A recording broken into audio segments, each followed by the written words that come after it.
What's up, Joe 200? How are you? It's Sunday, September 25th, 2022. And yeah, we're going right into week 6, okay?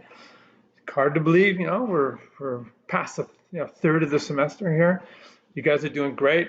The CT ones that I graded, I love them. The contrast between looking at South Korea, for example, and Ethiopia is mind blowing. Or looking at Italy. I saw a couple students did Italy, and you just look at this transformation in the imagery from the data that you guys got. It's pretty stark. I think you guys are getting the message for sure. So, and a big part of the problem that happens when you have this imbalance in the population, and sadly, older people can be a financial burden, and this is a big part of what we're doing in this section right here. We at the very beginning of the class in these chapters we talked about these non-infectious, okay, non-communicable diseases of aging, these slow burners, okay, cancer, diabetes, and we're going to see diabetes is basically like the axle in your bike wheel, and the spokes just direct to all these other complications and diseases that are because of diabetes. So this is a big deal, big deal. I mean, the projection, believe it or not, in our country in 2050, okay, which is, for you guys, definitely way within your lifetime, we're going to have 40 million people in our country with diabetes. That's enormous, okay? So we're going to talk about that here. And then we're going to end up here with, next week, we're going to be going into just a brief intro into some mental health issues, okay? And then you see we get into the nuts and bolts, okay, of in economics and financing, and how we're going to take care of these people, how you're going to take care of your people, stuff like that, okay? Awesome, very cool, guys. The only thing that you keep your eyes on the prize, okay?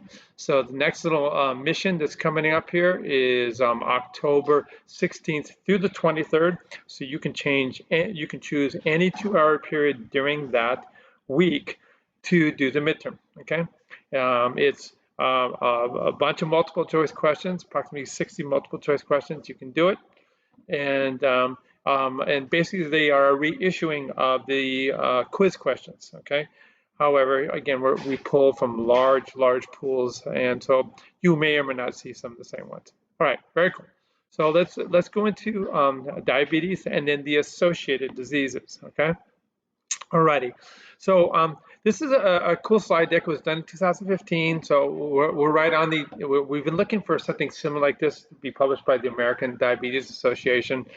It's not there yet, so I would guess you can tell your friends next semester we're gonna probably go with some other source just so we can be a little bit more up to date. But the nuts and bolts of diabetes have not changed, and so I'm gonna guide you through that. Okay, so we'll look at that.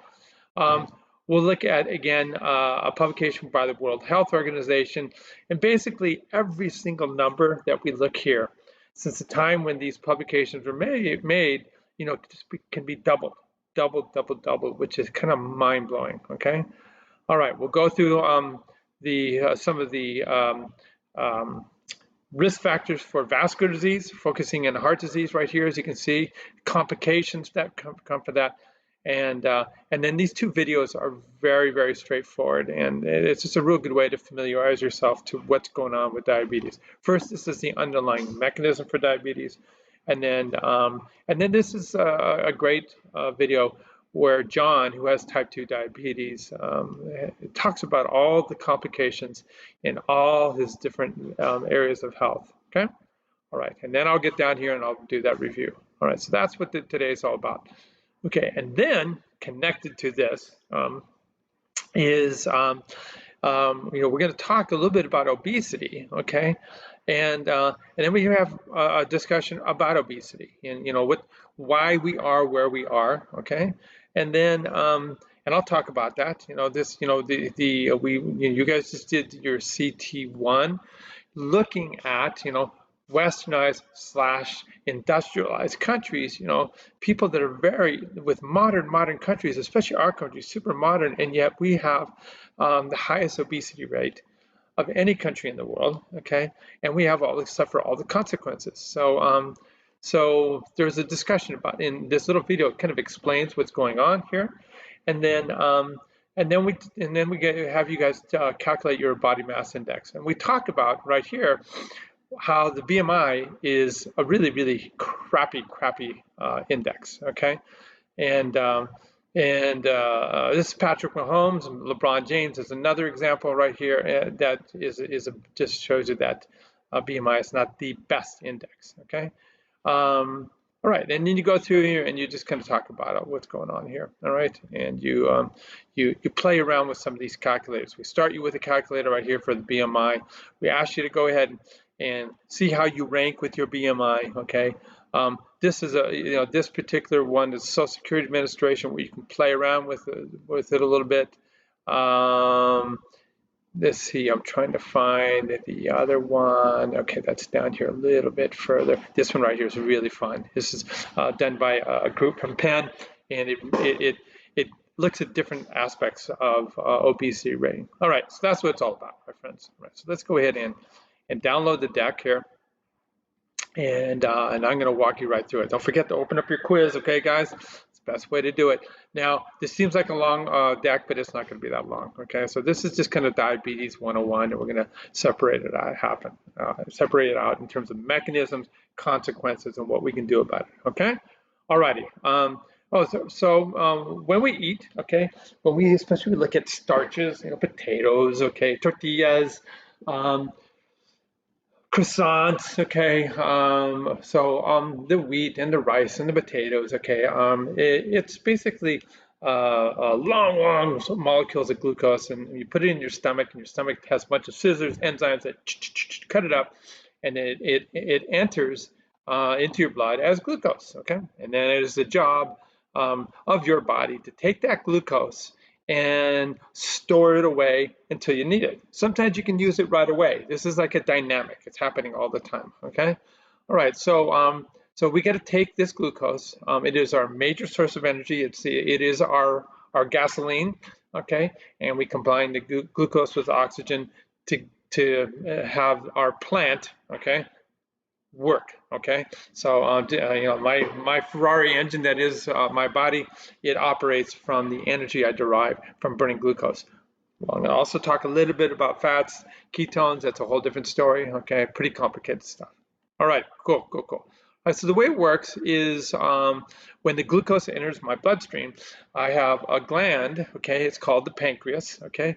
And this pancreas releases hormones into the blood, okay, and the hormone is insulin that they're showing right here. And then the insulin will bind to surface receptors, and then that becomes the gateway to tell the cells, okay, John Walsh just had, okay, a torta, and when he digested the bread, we turned it into glucose, and now we got to put that glucose and package it away, okay? The glucose is packaged into glycogen, in your liver, in your muscle, and then we can also convert the glucose into fat so we can then burn it later on when there's no food around, okay? All right, but the key element is that we release insulin, and they don't show it very well, but insulin is binding to a receptor, okay? Our biggest storage facilities, okay, are our liver. So our liver packs full of stored glucose, okay, as glycogen, and then it also will make fat. And then, of course, our fat. Okay, so all of our body fat distributed underneath our skin, all around our viscera, all throughout our body, is just a little warehouse that we store away that energy so that we can tap into it later on as fat. All right, awesome, very cool. All right. And in diabetes, okay, we have two situations that we're going to talk about. Either you don't have enough insulin because you're a type 1, a juvenile onset diabetes, and this is a very rare condition, okay? It basically is less than 0.5% of the US population. This is type 1 diabetic, okay? And it's an autoimmune disease that has destroyed that part of your pancreas that doesn't produce the insulin. Okay, the other type, okay, is age-related. Okay, so right up the alley of this class. Okay, and there's genetic predisposition, but it has a lot to do with lifestyle, whether or not you're obese. Okay, and in that case, the receptors don't recognize the insulin. Okay, the receptors decrease in number and they don't work as well. So the end result is glucose builds up in your bloodstream. Okay. And we'll look at the consequences of that. So that's hyper, meaning a lot, glycemia, a lot of glucose. And there's a lot of problems associated with too high of blood glucose. It's like candy coating all of your blood vessels, okay? Like a honey baked ham. So it's not the greatest thing, and we'll talk about that later on. Okay, so the immediate symptoms, all right, these are the acute symptoms, okay?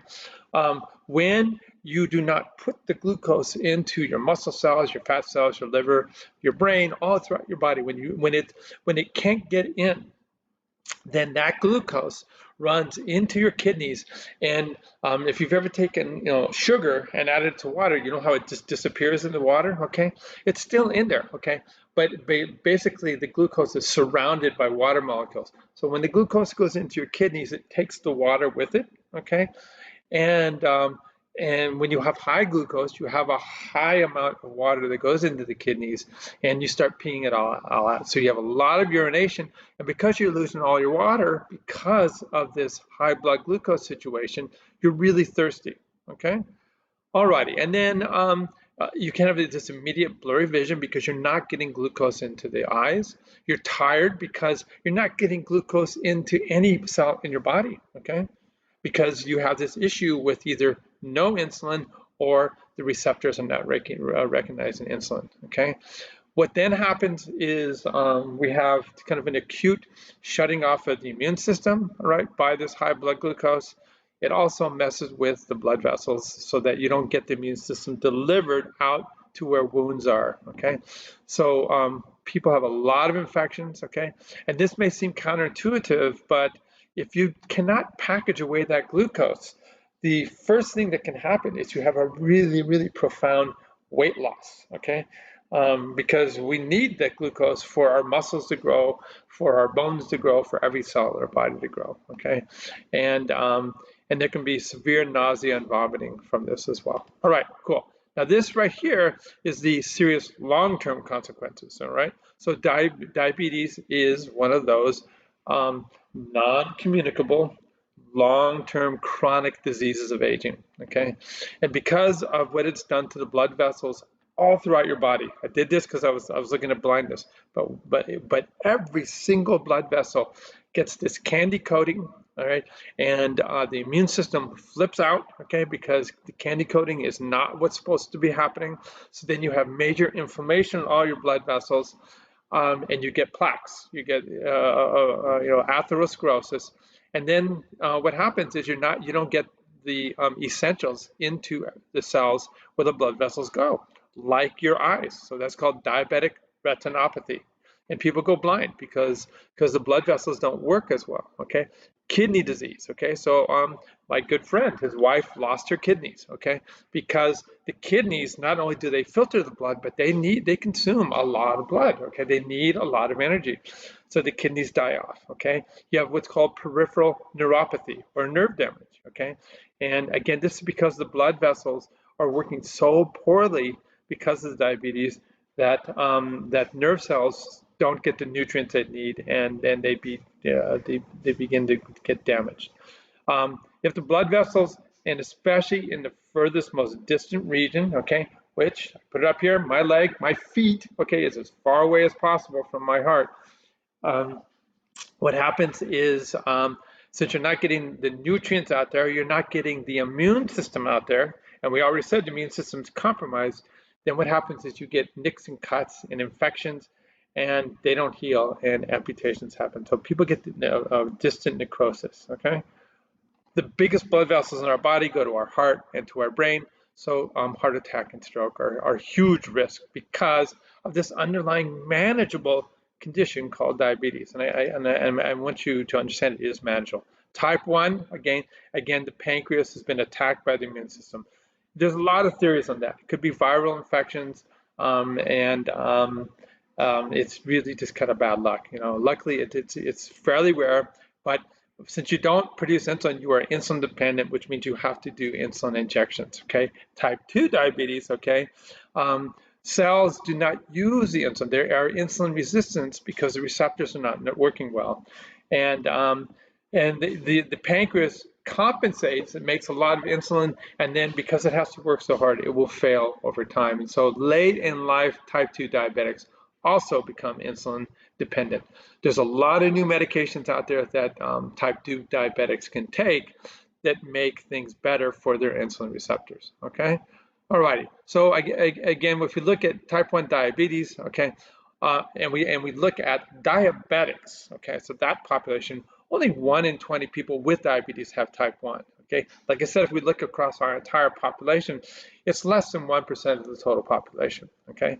People are diagnosed young, okay, so it is attacked by the immune system, and the body does not make insulin, so you have to treat it by doing insulin injections. Insulin is a little protein, so you can't take a pill because your digestive enzymes would digest it. So we have to bypass the gut and inject it directly into the bloodstream, okay? So some of the consequences, if you're not getting that energy molecule in, again, the energy molecule glucose drives the manufacturing of new muscle mass, okay? So you have weight loss, you have a complete lack of energy. Again, you're peeing out your glucose along with the water, okay? So you're very thirsty, all right? And then what happens is you can get in this condition called diabetic ketoacidosis, okay? And the ketogenic diet is this big thing where you don't eat carbohydrates, okay? This is constant, okay? And so these people they have this situation where they're only consuming fat, okay? And then when they burn through the fat, they'll begin to burn through the muscles, and it's life-threatening, okay? And all these different consequences: vomiting, dehydration, coma, okay? All right, so you have to, when you're a type 1 diabetic, you have to monitor your blood glucose constantly. Luckily, there used to be a pinprick, but now there's this new technology. It's a skin patch, and you're able to monitor basically changes in the skin and be able to evaluate what your blood glucose is. So like any disease, education is key. Food choices, so you don't have major fluctuations in blood sugar, are key. Physical activity, and of course insulin is super important. So you can see how the wasting of the muscle. This is an old picture, okay? It was discovered in 1921, insulin, okay? But you can see because of the inability to make insulin, then the sugars, the glucose was not getting into any cell, and so this poor child could not manufacture brand new muscle proteins, and you can see the wasting that goes on here, right? So basically, the child's body was consuming the muscle for energy for the brain, okay? And then this was 3 months after insulin therapy, and you can see the major comeback in terms of his physical health, all right? Type 2 diabetics, we have a risk. It's called a genetic risk, okay? So there are a bunch of genes. If it runs in your family, then you have to be super careful. This is this classic nature, which is the genetic risk, and then nurture, which is what you're going to do about it, okay? So exercise dramatically increases the sensitivity of your insulin receptors. Lowering your body fat dramatically increases the sensitivity of your insulin receptors, okay? So these are the steps that you can take. And then when the body fat goes down, you get rid of global inflammation. So there's all these kind of connected ways. So basically diet, exercise, lowering your stress, it all sounds so easy. These are the key elements, the key prescription for improving the sensitivity of your insulin receptors and returning yourself back to normal, okay? Most people, again, this is age related. This happens later in life, and it can happen younger, but usually after 40. And in this situation, obesity is a huge risk, okay? And it's because of the factors released by fat cells that affect the sensitivity of insulin receptors in your muscle, in your brain, in your kidneys, in your liver, and actually in the fat, okay? There is ethnicity risk factors, okay? And like I said, family history is a big one, okay? Symptoms are very similar, okay? You're still not packaging that glucose, and so it takes the water into your bladder, and so you're peeing all the time, and because you're losing your water that's traveling with the glucose, you're very thirsty. You're not getting the glucose in the muscle cells, brain cells, so you have major fatigue, okay? Again, our visual system burns so much glucose, so it's at super risk. and then in the same drill, infections. Okay, alrighty. A lot of times people are not even aware, okay, that they are type 2 diabetic because it's a slow, insidious disease. Okay, chronic disease. Okay, so education about healthy eating. Okay, this new glucose monitoring system that is so much better. Some people still do the pinprick. Okay, but this new it looks at skin conduction to patch works really great. Okay, physical activity improves the delivery of glucose to your cells, and it increases the functioning of your insulin receptors. Okay, there's a whole plethora of medications. Insulin might be the last thing that you do, but there's other medications. Okay, and the new kid on the block are basically drugs that mimic hormones released by your stomach and your intestines. These are called GLP-1 agonists. The market leader is Ozempic. There's Resbelius, okay? There's Mounjaro. There's all kinds of different medications that have been shown to create weight loss and really dramatically improve your blood glucose level, okay? Again, these are all risk factors. Do not be overweight. You need to exercise. Family history, okay? Sadly, gestational diabetes, this is for women. If you had it when you were pregnant, there's a small risk factor there. Old age, okay, is a risk factor. And again, these are the groups that have higher risks in terms of their ethnicity. You see this is called epidemiology. We talked about this, okay? And we can look at, again, this is a publication done in 2015. So the data, they're looking backwards a little bit here, but we can look at the prevalence. So this is the number of people that are indicated that come under the diagnosis of obese based on their body mass index, okay? And we go from 1994 to 2010. And you could see this is a huge issue. Like I said, we have an obesity epidemic and it's continued to grow, okay? And we see that it's regionalized here to mostly the southeast corner of our country, okay? And then you can do correlation analysis, okay? And we see similar trends, obesity and diabetes, okay? And it's only getting worse, okay? So more than 29 million people had diabetes at this point, so it has increased, okay? So we are somewhere about 32 to 35 million here. The percentage, okay, is increased to about 10% of the US population, okay? And this would be, looking at prevalence, and now we can look at incidence, and we see that newly diagnosed cases again are on the rise to about instead of having 1.7, we can put around 2.5 million.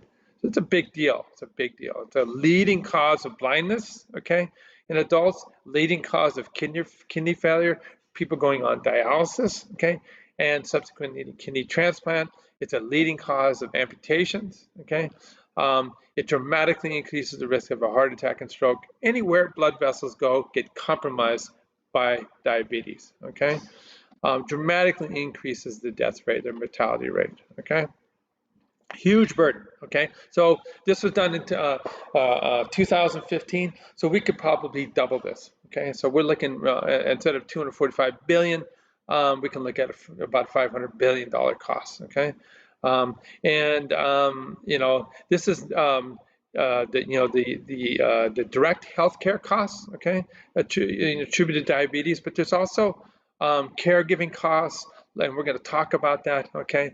So if you're having to run your grandmother to the doctor, take her to dialysis, this is time that you are spending not earning income. So there's a big financial consequence to this, okay?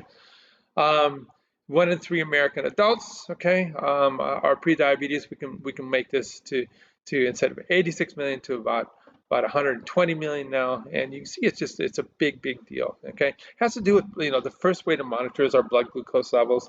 So you should have about 100 milligrams, this resting blood glucose per 1/100th of a liter. Okay. It's called a deciliter, okay? And your hemoglobin A1C should be about somewhere about 5.6 or less, okay? And that's the percentage of your hemoglobin that are candy coated, okay? Is it good news? Yes, the new medications I was talking about, these GLP-1 agonists are amazing, okay? They across the board cause weight loss, across the board lower blood glucose. They're actually being used for clinical trials for a number of diseases that are the trajectory from diabetes. So these diabetes drugs are now being used in clinical trials for heart disease and stroke, Alzheimer's disease, okay? So these are the key elements, okay? Blood cholesterol is just another problem with diabetics, okay? And it has to do with liver dysfunction. Okay. Um, Preventative efforts work, okay? Education works, okay? This is where we see it all the time. It's plastered all over advertisements on the web, TV, okay, about taking control of our lives, okay? So, like, 7 would be high, okay, for hemoglobin A1C. This is a percentage of your hemoglobin there's a protein in your red blood cells. It's just an easy diagnostic test, and that's, we can look at a number of different proteins, but that's the one that's looked at in terms of medical practice.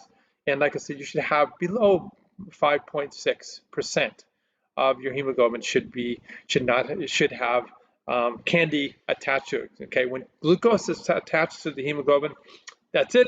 It doesn't work anymore. So it contributes to the fatigue. Okay. Um, when you candy coat, when you have lots of glycolysis of your blood vessels, it causes inflammation. It can cause a rise in blood pressure. So your diastolic, the low one, your systolic, okay, these are goals, okay. Should be lower than this. You should have 120/80, okay. You got to manage your cholesterol along with this. Stop smoking, on and on and on. All of these lifestyle choices, okay. Take care of your feet, okay? Do not let infections happen far, far away. And early screening is key, all right? So 2014, okay, the American Diabetes Association put forth a lot of research, and there's a lot of money out there from the federal government as well, okay? All right. So education, that's key. All right, so I'm done with this right here, all right, guys, and we can go down here. So like I said, we're about 35 million people in our country, and then we can look at this as again the global issue.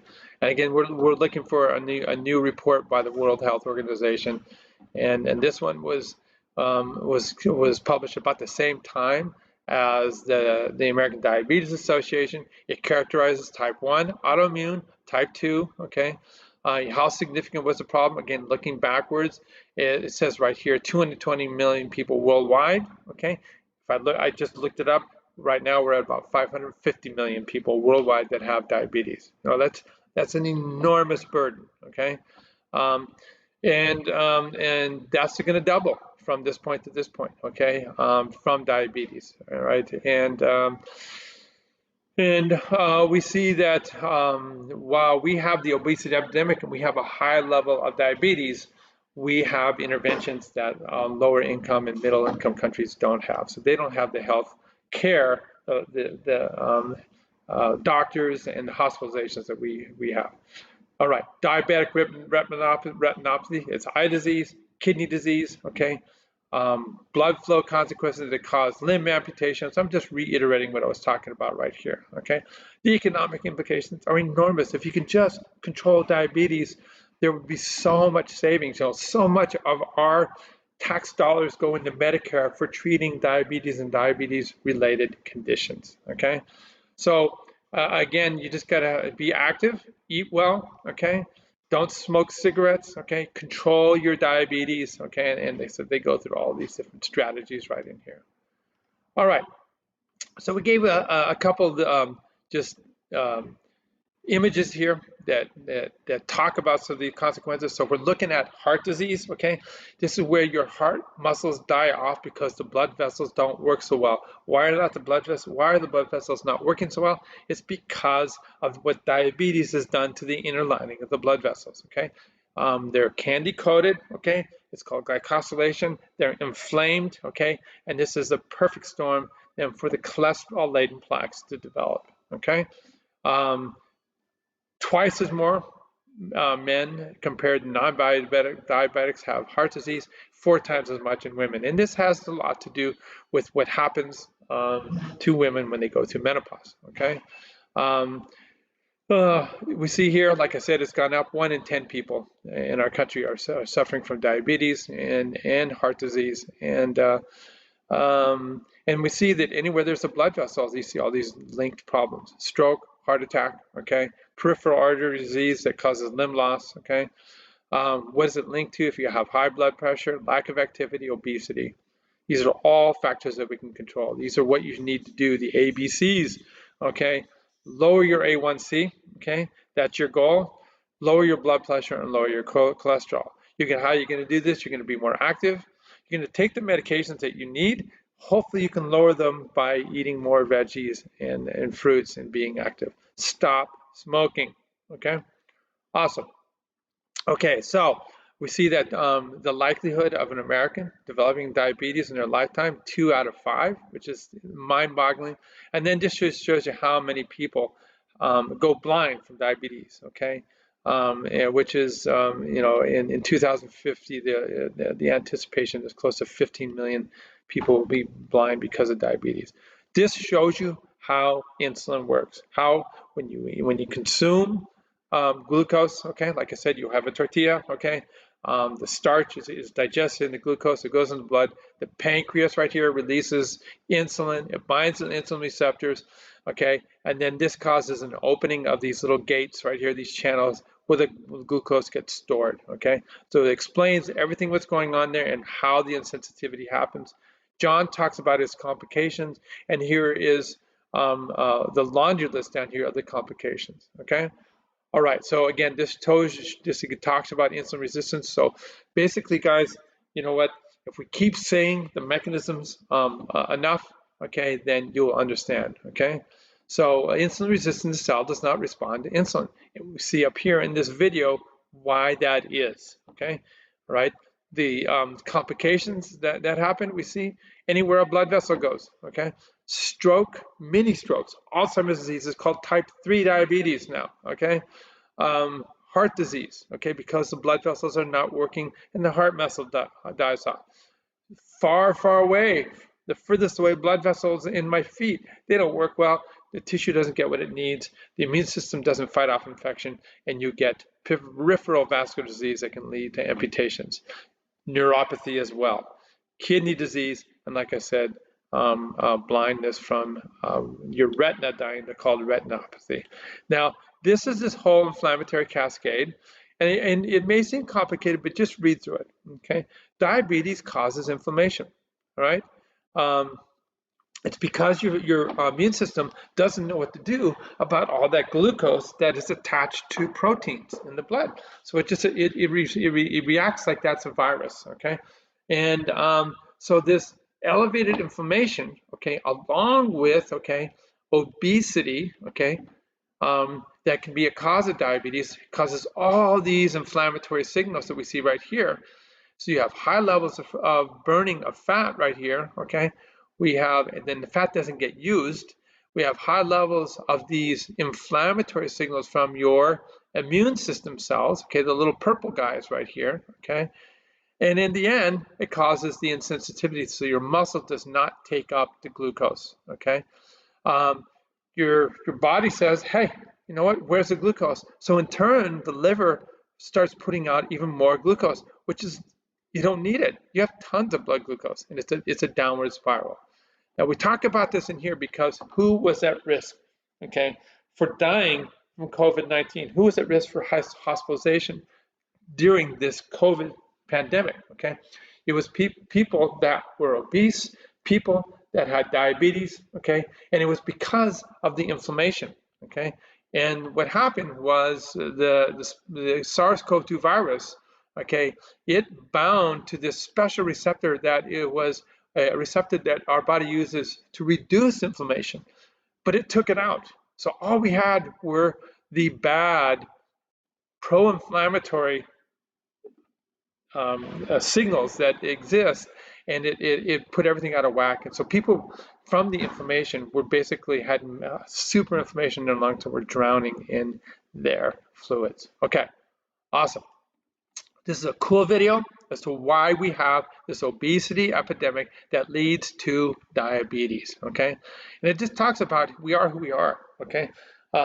We've been on this planet for 3 million years, okay, approximately, and it's only in the last 100 years that suddenly we have this unlimited access to unlimited food, okay?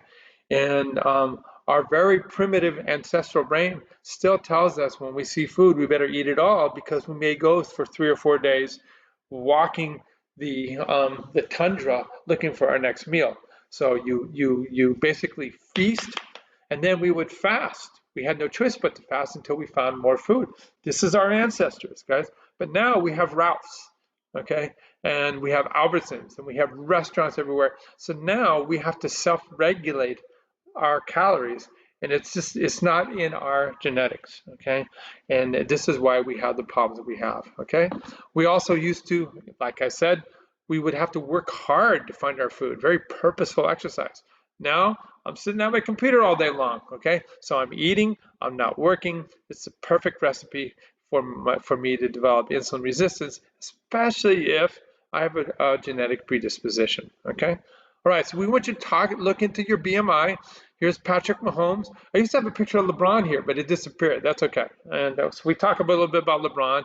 He's the same guy, okay? Same kind of, I mean, he's in the same situation as Patrick Mahomes, where he's very muscular, and so it does not equate, okay, in terms of the BMI, okay? But that being said, it is what our healthcare industry and our insurance industry uses in terms of your health insurance policies, your long-term care insurance policies. They use the BMI to calculate what your premium will be. It is what it is. It's not fair, but it is what it is, okay? So, so go in here and calculate your body mass index, and then down here, we have the prompt, and we just want you to kind of discuss, your feelings about this, okay? And then, see how you rank, okay? Would you be considered, okay, obese or not, okay? And again, this is all these BMI risk factors for all these comorbidities, okay? So you can see how your BMI puts you at risk based on being a man or a woman, okay? So check that out, okay? And when you're in here, okay, there's a bunch of fun calculators. So you can play around with these calculators right here that Social Security website puts out there. And then this right here is the bomb calculator. So it really looks for body fat because it goes beyond the BMI. So I want you to check that out, see how you rank, and post about that. All right, guys, very cool. All right, so go Rams. They were beating the Chiefs the last time I looked. Hopefully they'll continue to do that. And peace, and we'll see you guys next time.